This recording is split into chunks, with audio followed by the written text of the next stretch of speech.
there are only two assets that matter in the entire world. One is technology, and two is crypto. And crypto dwarfs everything else. It is the greatest performing asset in all recorded history. We've never had anything like this before.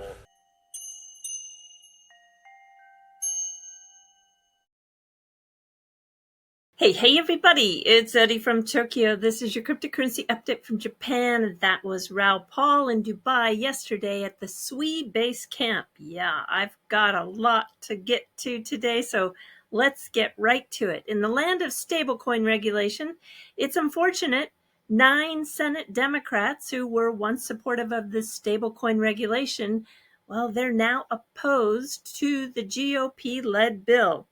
In its current form, at least, and this could derail the bill. The Senate requires 60 votes. Republicans hold a 53 to 47 majority, so to get to that 60 votes, 7 Dems, if all 53 Republicans vote yes, need to vote, and currently they're 5 votes short. I want to weigh in a little bit more on a speculative second bid coming from Ripple to acquire the company Circle. Now, it's going to be very hard to break up Circle and Coinbase. Do you know about Project Diamond by Coinbase? They are moving quickly with low-key announcements.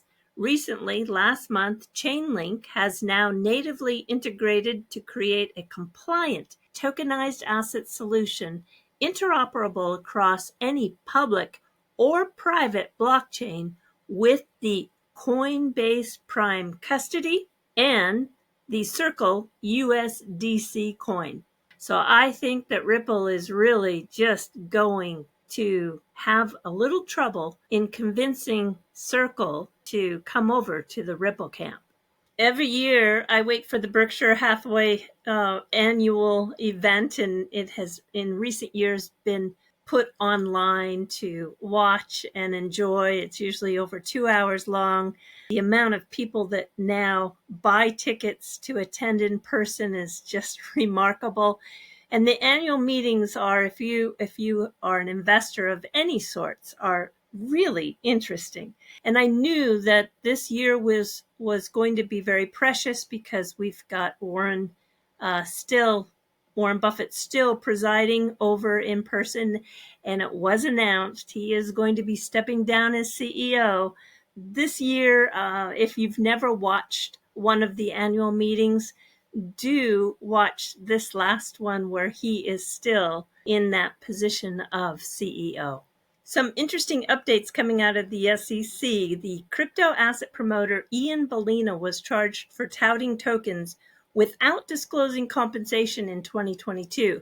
And on May 1st, just a couple of days ago, the SEC announced the dismissal of the civil enforcement action against Ian Ballina. So that's quite interesting. And also for the XRP community, do you remember the Phoenix Fire token? Well, the promoters still seem to be in very hot water. There is a lawsuit underway, and I don't think the SEC is going to back away from that one. And I know for a lot of people, maybe the market has been going sideways too long and it's been a little boring. But for me, I want to give a shout out to Minima. This has been a pick of mine to get exposed to DePIN. That's decentralized physical infrastructure networks. And I've had the co-founder, Hugo, on the channel twice, and the token that governs the protocol is up about 111% over the last 30 days, 50% up on the week and 12% up on the day. And let me show you one more. My pick to get exposure to AI agents was Virtual's protocols, and it's up 210% on the 30-day. Yeah, I feel optimistic that a full-on bull run is going to be kind to both of these projects. My numbers came in for April, and I want to thank everyone again. The channel is up 36% over the last 90 days. And I've learned that many of you, 41%, are new to the channel, and I imagine you're probably new to the ecosystem of blockchain. So again, I'll do my very best to always keep that in mind. For those of you that are new, some of the largest XRP influencers, their viewer numbers are sliding dramatically. And I think it's because many of them are still focused on only talking about the company Ripple and their initiatives, when we have this incredibly big change happening within the XRP community, especially with decentralized finance. Now, those holders that have realized that XRP use cases are changing know that because of the stablecoins, the EVM sidechain, and the new technology. And Flare Networks is one of those that is taking advantage of the new technology and going to offer a lot of unique DeFi opportunity for the XRP holder. I'm specifically talking about F assets. Now, I think Saul was kind of looking to pick a fight, and he didn't like the word change. He said that that was absolutely false. Well, oh my goodness, of course the use cases for XRP have changed.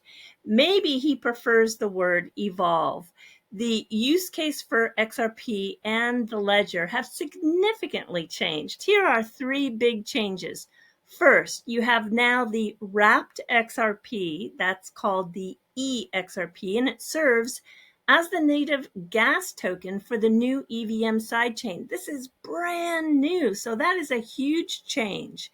Then stablecoins, including Ripple's RLUSD, which is backed by the US dollar.